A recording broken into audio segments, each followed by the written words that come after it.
I ghosted my family and fiancé after what my sister did. I need a little advice on the matter as I don't know what to do anymore. I was 21 when my fiancé asked me to marry him. He was the absolute light of my life. We had known each other since preschool. Our families are very close. He would come and have dinner with us on a daily basis and vice versa. He doesn't have any siblings, but I have two older sisters, which is very important as he was also very close with them. We grew up together. When we started dating, I don't think our parents stopped celebrating for weeks. He helped me deal with a lot of my anxiety, and even when I gained a little weight and my mother berated me, saying he was going to leave me, he told her off and said he loved me for who I was, not for what I looked like, even though he claimed I was the most beautiful girl in the world to him. We were only engaged for 6 months before the incident. My middle oldest sister, let's call her Nikki, was a very cold person. She never showed any affection. She only ever opened up to my fiancé, and she said she saw him as a brother, and he also helped her through a lot of her dark times, such as battling addictions and breaking the law. She and I never saw eye to eye. I loved her dearly because she was my sister, but didn't like her as a person. Out of the blue, she tells me she wants to take me clubbing as we had never been together before, and she felt bad that she was so distant to me. I agreed, and that night we went out. Clubbing wasn't really my style, but once I had a few drinks, I loosened up a little and began having fun. The night was going smoothly until Nikki spotted a guy across the room whom she claimed she wanted to climb like a tree. She walked over to him, and within a few minutes, she was back, and she had a sour expression on her face. I asked her what was up, but she never said anything. I kept pressing because I didn't want our night to be ruined. She then told me the guy didn't want her number, but he wanted mine instead. I told her he was a loser, and there were plenty of guys around who would kill to be with a girl like her. She didn't budge though. She told me she needed to use the restroom and then we would leave. I waited for other an hour. During this time, I was sipping on a lot of different cocktails. I then started feeling really dizzy and lightheaded. I figured I'd just cab it home as I was certain Nikki had left. On the way out though, I bumped into a friend of Nikki's whom she had briefly dated. He asked me if I needed a hand to my car. I explained I was getting a cab. He said he was getting ready to leave and we could share one. I told him okay, and we walked out of the club together and into the first cab we saw. I tried to find my phone in my purse, but I felt myself getting dizzier and dizzier, and I don't remember what happened next as I blacked out, and the next morning I woke up on a hard sofa, my head pounding. When I came to, I realized I was in Nikki's friend's house and my phone was sitting on the glass table in front of me, but it was flat. When he noticed I was awake, he offered some tablets and water and explained that I had passed out in the cab and he didn't remember my parents' address, so he just picked me up and took me back here where he laid me on the sofa. I told him I needed to go home as my fiancé would be worried. He called a cab and I left. When I arrived at my parents' house, my mother, father, Nikki, my fiancé and his parents were all standing in the living room. I thought they were worried about me, but the instant I opened my mouth, my fiancé asked me how could I do this to him. I tried to explain that my phone went flat, but he then went on screaming about how could I cheat on him. I was baffled. Why would he think that? I tried to explain the nice events, but I kept getting cut off. Nikki then chimed in and said I was a lion, and how could I be so heartless to a man who has been there for me through thick and thin. She went on to say I kept flirting with random guys all night, and then when she went to the bathroom, she saw me live with her friend. I told her what had happened, and she showed me photos on her phone where, as we were leaving, his hand was on my back, ushering me outside. Yes, the photo did look horrible, and I was so drunk I didn't even realize his hand was on my back at all. My fiance was so angry. He kept shouting, and his mom and mine were both crying. I then asked Nikki to call her friend, and he would confirm nothing happened. But when she called him, he told a completely different story. He said I begged him to take me back to his, and when he did, we slept together multiple times. I saw red and started crying and yelling at Nikki because I knew she had organized this whole thing to make me look bad. I begged my fiancé to believe me, but he just shook his head and left. When everyone had cleared out, my mother slapped me across the face and told me to get out. I left and went to a friend's house where I stayed for a few nights. During those nights, I called my fiancé, crying and pleading with him to believe me that nothing happened, but it all fell on deaf ears, as he never returned any of my calls or texts. My mom texted me and told me she was kicking me out and that she couldn't believe I would do such a thing, and a lot of hurtful other slurs I don't think I could repeat here. She didn't even give me time to get my things, as she threw everything out. I was now homeless. None of my family would take me in, as they chose my fiancé and mother's side. I was homeless and single in less than a day and a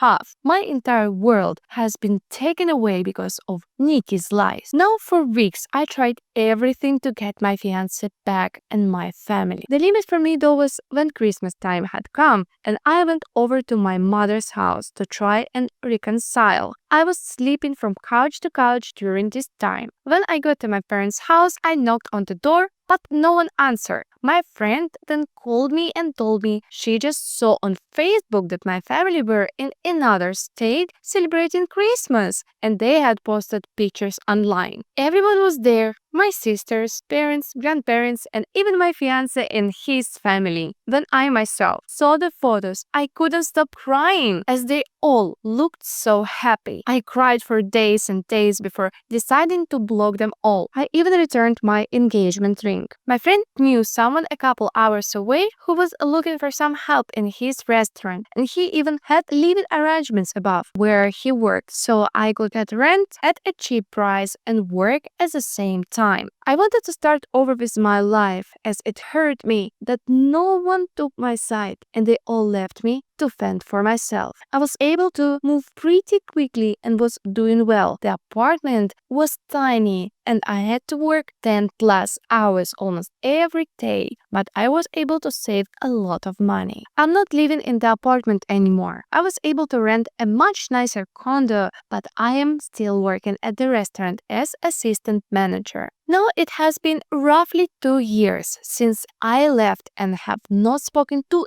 any of my family. I have no idea what is going with them until I got a knock on my door. It was my ex-fiancé. I was shocked, to say the least. All these feelings came rushing back and all I wanted to do just jump into his arms. But then I remembered the pain I had felt and tried to slam the door in his face, but he stopped it and asked that I let him explain. He said that Nikki had gotten married and she had confessed that she lied about the situation because she had found someone she loved so much and realized what a horrible thing she had done. I asked him how he found me, and he said my friend told him. My entire family had been trying to get in touch with me and want to see me. I told him I needed time to see if I even want to have them in my life. He left and I have been a mess since. I don't know what to do. I know I will never ever forgive Nikki. She could rot for all I cared, but it's hard because my other family and fiancé didn't know she was lying. But I also felt like they abandoned me too quickly without letting me explain my side. I don't know if I should forgive them. Any advice would be helpful. Thank you for taking the time to read. Update. You guys are honestly so amazing. I cried reading all the comments. My heart has never been so touched with the amount of love and support I got on this post. And I'm so sorry if it took too long to post an update. I was honestly in so much shock. I didn't know how to cope with it. So, I never got back to my ex. I didn't know what to do, but eventually he must have given my phone number to my parents as they texted asking to meet up. I never replied and was planning on organizing a Zoom meeting but didn't need to as they also showed up at my door. Well, my father did. When I answered the door and saw him standing there,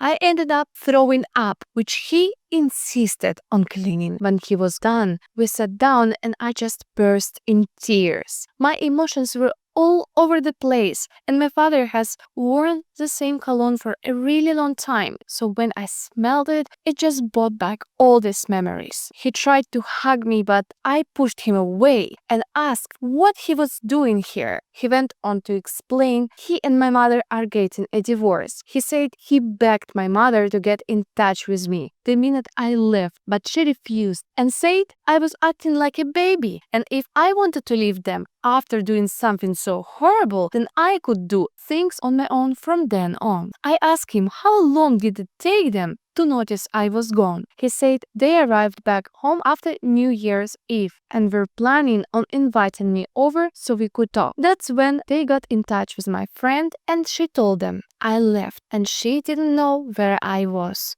I asked him why didn't he listen to my side of the story and why did they throw me away so easily. He just started crying. He said he never meant for things to get so out of hand and he wished more than anything he could take it all back. I said when they found out Nikki has an addiction and had dropped out of HS, they didn't throw her away. Instead, we all went on a holiday so she could focus on things besides an addiction. And during that trip, she got hooked on alcohol, and each time they defended her over and over. He said he had no idea my mother was going to kick me out. He thought it was going to be for a few days, but then they decided last minute to spend Christmas out of state. My mother apparently promised him I would be allowed back home after they got back. I said she threw away all my stuff, but he said everything was still there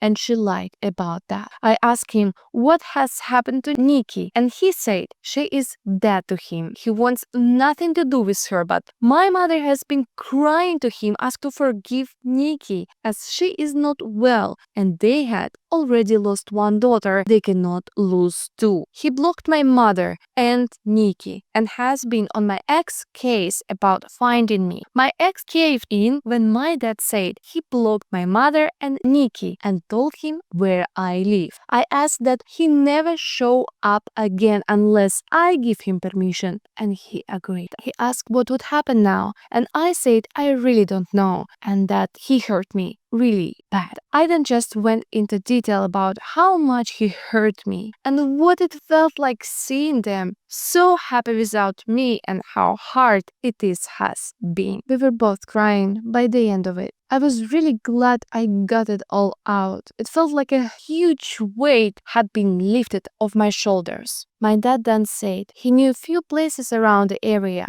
and would help get me a better apartment, and he said he would help get a better job. But I told him I wouldn't be leaving this job as my boss helped me out so much and I wanted to repay him at all costs. I said I didn't want him to do anything for me, but I said I do want to reconcile, but it has to be on my own terms and it is going to take a very, very long time to trust him again and I may never trust him again. He said he would do anything to make up for what he did. I asked him why Nikki did this and if she said anything about it. Well, she said she thought my ex deserved better than me and she wanted to see him happy because he was making too many sacrifices in the relationship. She loved him like a brother and wanted to break the engagement off. So that night, she asked her friend to come and escort me out of the club so she could get photos and to take me home so her plan could work. She said nothing intimate happened. I went to sleep on the sofa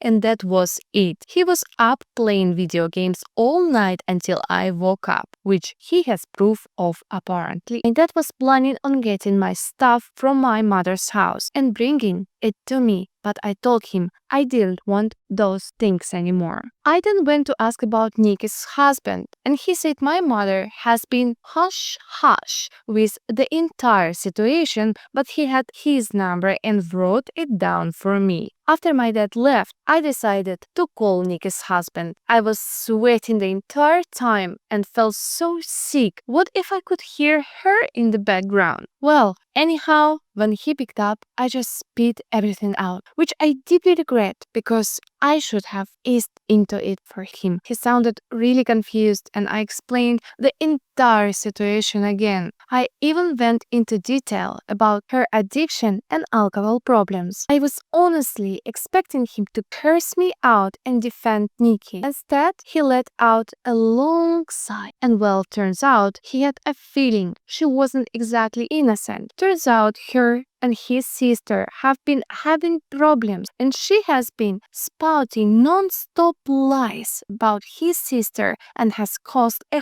huge rift between them. His sister didn't even attend their wedding. I told him I was sorry, but he should make things right with his sister because Nikki was the problem, not her. We spoke a little more and he hung up. I'm not entirely sure what he's going to do with that information. I hope he cuts his losses and leaves her, because he sounded like a really nice person and even he has lost his own sister because of Nikki. So I have decided to reconcile with my dad. My mother has always run the show, so the fact he is putting his foot down and divorcing her and going no comment with Nikki shows he is serious about wanting to make amends. I don't think I will ever reconcile with my mother, as she thinks Nikki is a victim also in all this, and at this point I don't care to listen to her excuses. If she reaches out and we talk, I will update post again. For my ex, I haven't had the time to meet with him and talk. Though my dad mentioned he wanted to come with my dad, but he told him I would be too overwhelmed if both were there, and seeing them separated will help make clear decisions.